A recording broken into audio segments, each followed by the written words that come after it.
नमस्कार बच्चों, आज हम अध्ययन करेंगे धर्म सुधार आंदोलन के आर्थिक कार्य। इससे पूर्व बच्चों आपने अध्ययन किया धर्म सुधार आंदोलन के धार्मिक कारण, धर्म सुधार आंदोलन के राजनीतिक कारण, और अब हम जानने का प्रयास करेंगे कि वो कौन से आर्थिक कारण थे जिसकी वजह से धर्म सुधार आंदोलन हुआ।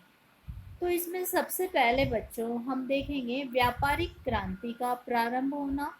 व्यापारिक क्रांति के परिणाम स्वरूप पूंजीवादी वर्ग का उदय होना। पूंजीपति वर्ग के पश्चात हम देखेंगे धर्माधिकारियों द्वारा विभिन्न प्रकार के करों की वसूली करना। इससे शासक वर्ग में नाराजगी उत्पन्न होना। रोम का वैभवशाली होना, इससे जनता और शासक वर्ग में द्वेषता की भावना उत्पन्न होना। धर्माधिकारियों का जीवन खर्चीला होना, और इस कारण धर्म सुधार आंदोलन में समाज द्वारा समाज द्वारा सहयोग प्रदान करना।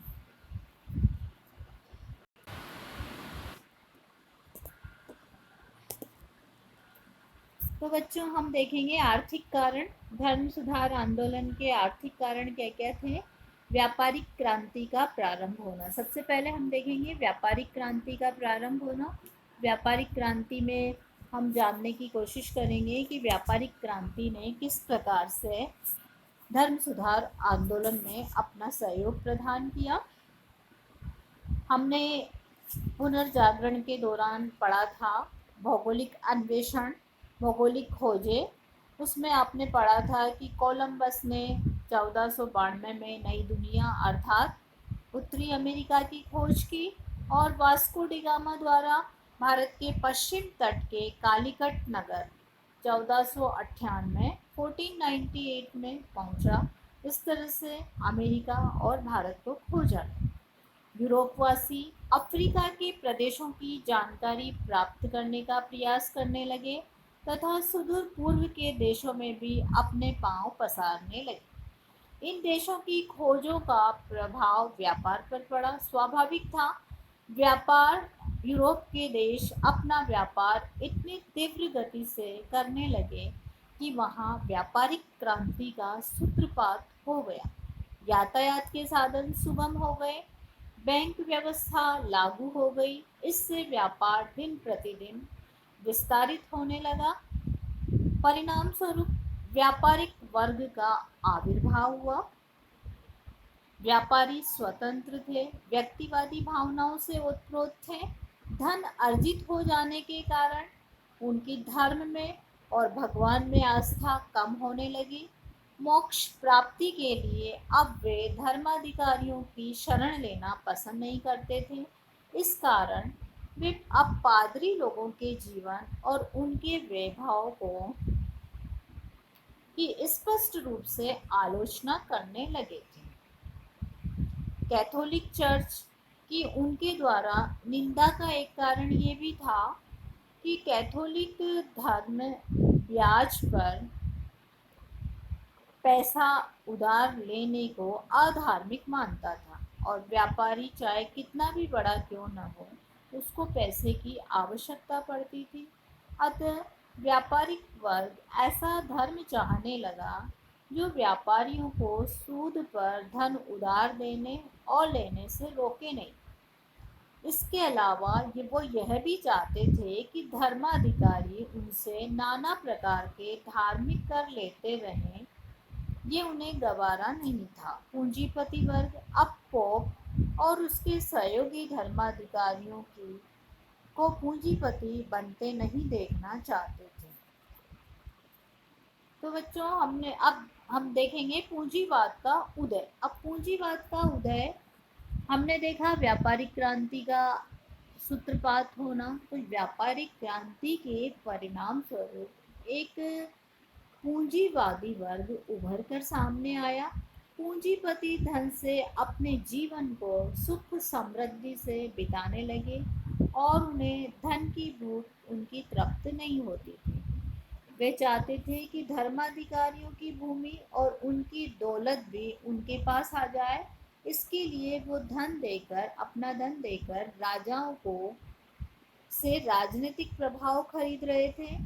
शासक वर्ग को अपने प्रभाव में लेकर अपने व्यापार पर एकाधिपत्य स्थापित करने का प्रयास कर रहे थे, पर छोटे व्यापारी धन के अभाव में ऐसा नहीं कर पा रहे थे।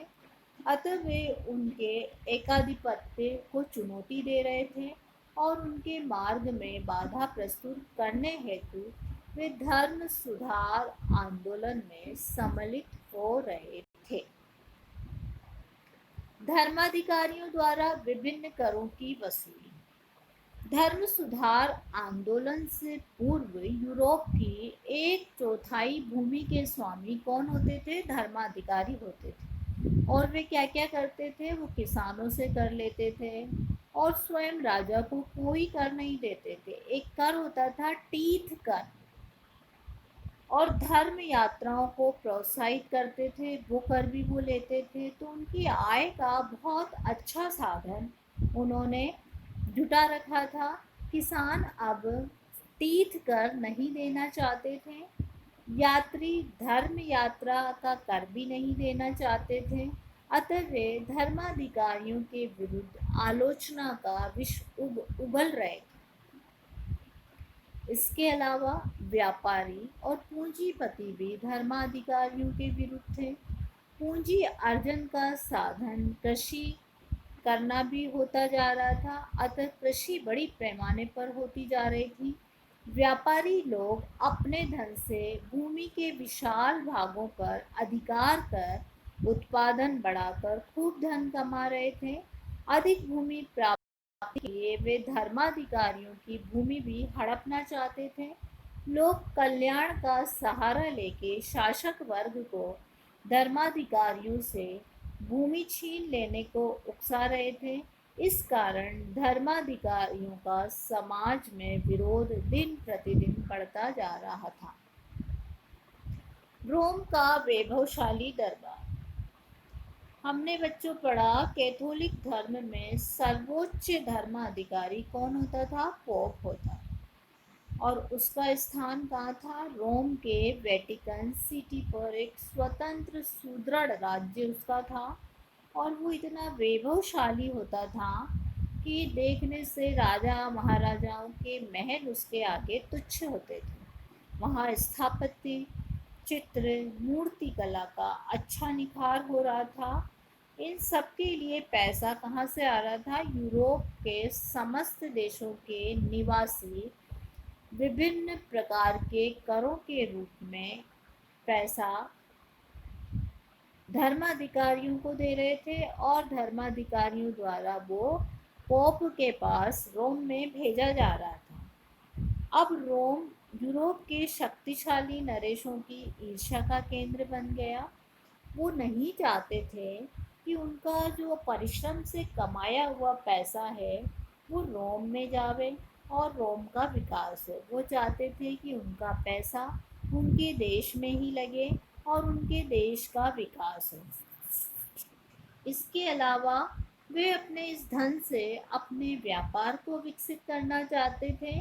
इस कारण रोम का वैभव यूरोप वासियों की आंखों में खटकने लगा और वे पोप की प्रभुत्व का विरोध करने लगे। पादरियों का जीवन खर्चीला होना।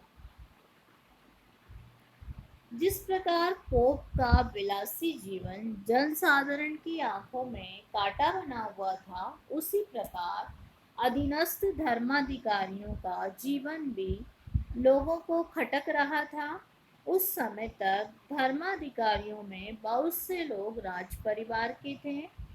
उनका कहना था कि भगवान ने पृथ्वी पर सुखद वस्तुएं भोगने के लिए ही उन्हें उत्पन्न किया है, अतः वे सुख साधनों पर खूब धन व्यय करते थे और इन साधनों को जुटाने के लिए धन भी खूब अर्जित करते थे। इससे धर्माधिकारी दिन प्रतिदिन पूंजीपति बनने लगे थे। इस अर्जित अतुल धन से वे अपने जीवन को भोग विलास में अधिकाधिक लगाने लगे और अपने धार्मिक कर्तव्यों से विमुख होने लगे थे। जनसाधारण उन्हें धर्माधिकारी नहीं समझकर धन एकत्रित करने वाला बनिया समझने लगे थे। इसका परिणाम ये हुआ कि एक तरफ तो पादरियों की प्रतिष्ठा जन समाज में गिरने लगी और दूसरी ओर लोग प्रभुत्व का विरोध करने हेतु धर्म सुधार आंदोलन में सम्मिलित होने लगी।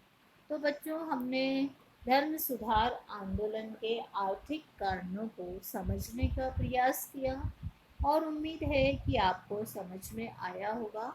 इसके अलावा हमने कुछ कारण जैसे मानवतावाद का विकास, पुनर्जागरण के प्रमुख कारणों में पढ़ लिया। अब एक अन्य जो तत्कालीन कारण बना, जो सर्वाधिक महत्वपूर्ण है, वो है पाप मोचन पत्र। इसको हम नेक्स्ट क्लास में डिस्कस करेंगे कि क्या है ये पाप मोचन पत्र।